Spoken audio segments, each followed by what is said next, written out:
So spring is in the air, Easter's on its way, and we've got two wines here from the everyday selection that are available on special offer if you buy a case of each or either.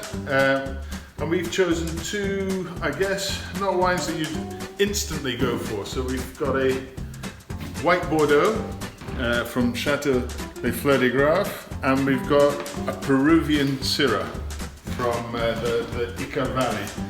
And we've got Justin in the kitchen, which is very helpful. Hello again, haven't seen you for a while. And we're going to, firstly, with this white Bordeaux, the reason why I say it's a bit unfashionable is that, I don't know, I haven't drunk any for a long time. It's mostly Sauvignon Blanc, there's a little bit of Semillon, and there's a bit of Muscadel. As you can see, great colour. It's a really nice, fresh, aromatic style of wine, but it's got some weight behind it, and we're thinking that's going to be good with some white asparagus. Okay, so let's go. So we've got some white asparagus, just in season now. There's a lot of debate about what is the best, white or green asparagus. As the great Roly Lee says, they're kind of different things, they're different beasts. This one comes a bit earlier, and as it's grown, buried in soil to create the white because the photosynthesis doesn't occur. It's sort of got more of a stronger taste, slightly more astringent, slightly bitter. Very much popular on the continent, less so here, not really sure why that is. Let's get cracking cooking it. So as you see, I just broke off the bottom of the stem. If you just break it naturally, then where it's tough, it'll break naturally rather than cutting it, and then you might get a tough bit on the bottom. So unlike green asparagus, you want to peel the entire stem because it grows quite strong and firm underneath. That can be a little bit woody. So we've peeled most of them already. I'm just going to pop those into boiling water. We've got here. They'll probably take 2 or 3 minutes, no longer than that. Do you think you can make the sauce in that A little time? bit of sauce in there. I'm going to give it a go, guys. Okay, it's a hot pan.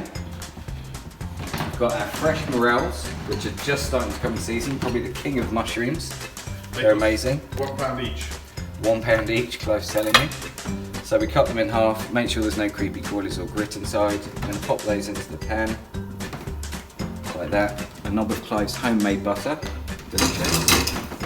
They're going to start to sizzle straight away.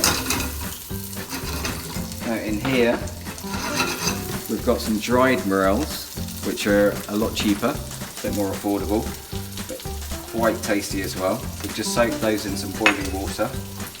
We're going to chop those up roughly. But more importantly, we've got some nice mushroom stock. So the morels have had a couple of seconds, a few finely sliced shallots.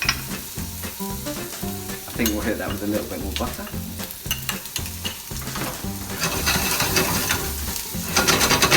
Just give that 30 seconds. Now it's started to go, just give it a little season with salt and pepper.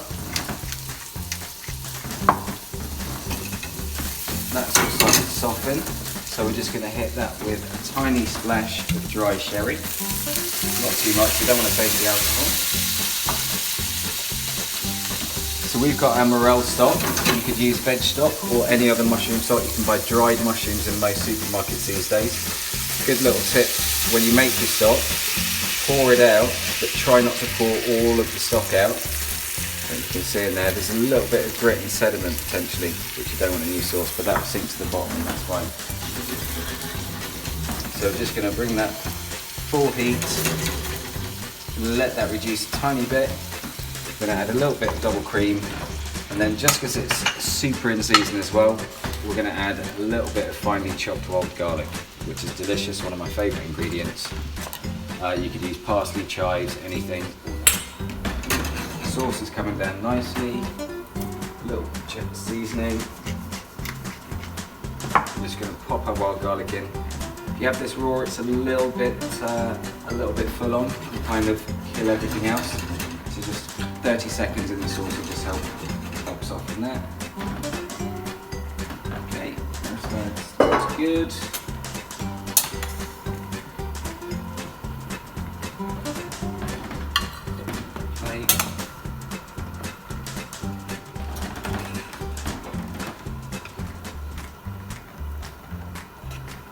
feels like something from a French brasserie in I was gonna say, 1925. hey, if it was good then, it's good now. Yeah.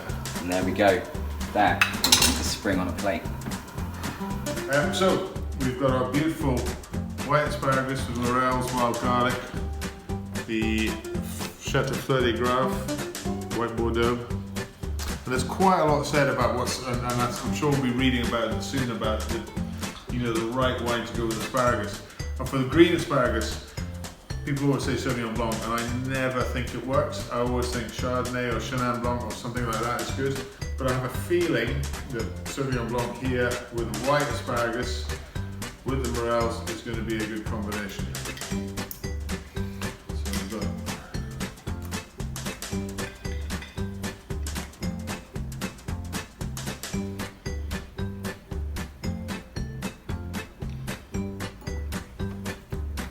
yeah, the wine really, the asparagus doesn't kill the wine, it brings out the depth in the wine. So you can sense that this is a really good value at £13.50.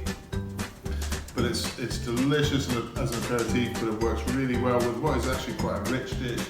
And I can't help but recommend it. Fantastic. The second wine from the everyday Easter selection is the Interpalca Syrah.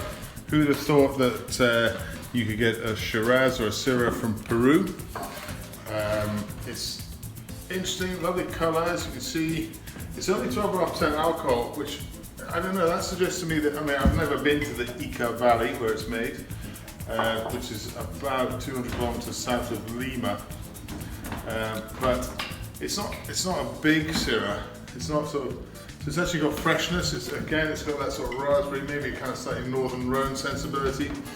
And we're going to pair it up with part of our sort of Easter feast. We're going to go sort of left field with a dish that an old friend of mine told me about recently, which is Mexican oxtails. So in here we have some lovely big chunks of oxtail. So first, I believe Clive trimmed off the excess fat. Then, after trimming off the excess fat, he gave it a dry rub, which was some smoked paprika, some cumin, some coriander, and some Mexican chili powder that I can't remember the name. Pasilla, thank you. And then ancho chilies too. And then some ancho chili. Yep. Left that for 24 hours. Then made a wet, cold marinade of carrots, onions, celery, ginger, garlic. Passata. So I made a tomato sauce and let it cool. Thick tomato sauce, let it cool. Spicy tomato sauce. And then let that marinate for 24 hours. Secret ingredient in that was a bar of dark chocolate. There you go. 70% or above. You don't want too much sweetness. You just want that nice.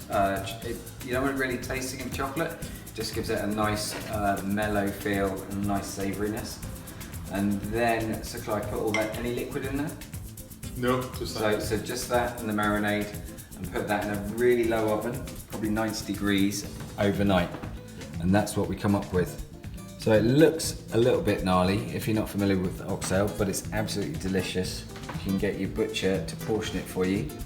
And then if you can just see, once it's been cooked as beautifully as Clive has, it just flakes away from the bone. Okay, so this is what we've got, a fantastic looking platter. So we've got some black beans soaked overnight and then just cooked very gently. Here we've got salsa with some, we've used yellow and green tomatoes just for a bit of colour, some slightly pickled radishes, some wild garlic because it's bang in season, a tiny bit of red onion. Clive made us a little Mexicorn salsa. It's just some boiled sweet corn, shredded off the cob, some chopped coriander, spring onions, a little olive oil and lime juice, and then some sour cream just to soften it, of course.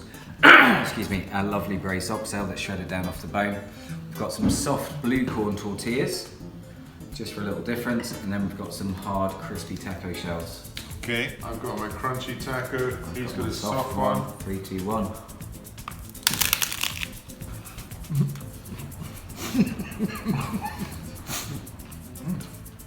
Yum. With the wine.